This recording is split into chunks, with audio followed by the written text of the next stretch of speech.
Meralco na yan, lalo ngayong Mayo at yan 4,000. Tapos pagdating naman ng Mayo, yan tumatiging-ting 5,000 yung nangyari sa yung Meralco. Baka sa June na naman tataas naman yan, kaya ito nangyari, ito nang ginawa ko. Meralco 0-0 din ang magalaw.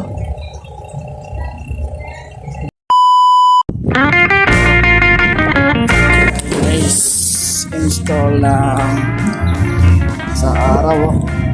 Maglagay tayo ng wiring.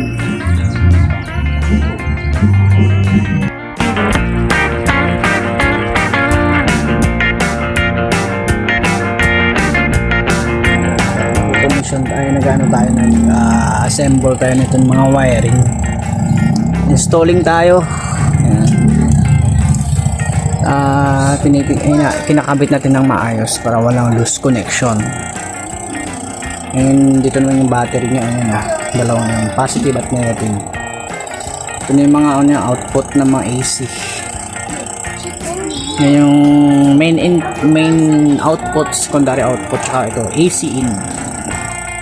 Meron siyang dalawang fan. Ito yung natin wiring sa loob yan ng raceway. Natin makita yung ikot ng Meralco, talaga 0-0 yan. So test ko siya kung hanggang anong oras mamayang gabi maubos yung ating 24 volts. Yung 24 volts kasi yan, pag dumababa yan dyan sa 24 volts, yung 26.5 yan. So yung ito kasi kulay pula yung icon, ibig sabihin battery, nag-iibang kulay kasi yan. Ayan, nagbo-blower siya, ayan tumunog. Actually meron din itong Bluetooth, ayan may wifi din siya na monitor. Ito po yung hybrid off-grid, hybrid on-off grid, sorry naman tao lang. Ayan siya, so ang kanyang ang maxi 4,200 watts na may maximum power na up to 6,000 watts. Yan, maximum na yan, pinaka-maximum yung talaga yung sagad niya is 6,000 watts. Alright, thank you. Ayun ang ating update. Bukas magkano tayo itatanggalin ko itong sa battery wire niya to. Papasok natin yan sa loob. Kung may nadidetect ng init, nagbo-blower talaga to. So may mga tayo protection device so natin sa breaker, AC breaker, dalawa yan. Ito yung secondary, saka ito naman dun sa sa Meralco line to. Tapos ito yung meron tayong dalawang SPD surge protection device, dalawa din yan. Tapos meron tayong yung main na natin, main output ng AC.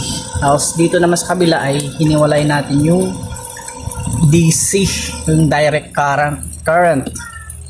Ito siya, meron din siyang SPD, yan may label na rin siya.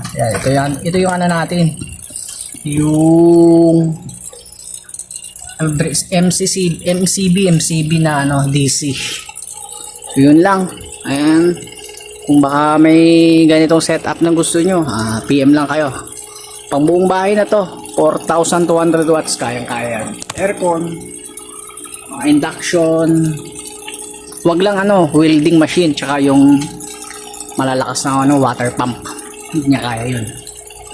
So pure sine wave naman yung nilalabas nito. Alright, pero wala kasi meron pa tayong backup na galing sa battery. Ayan, sa labas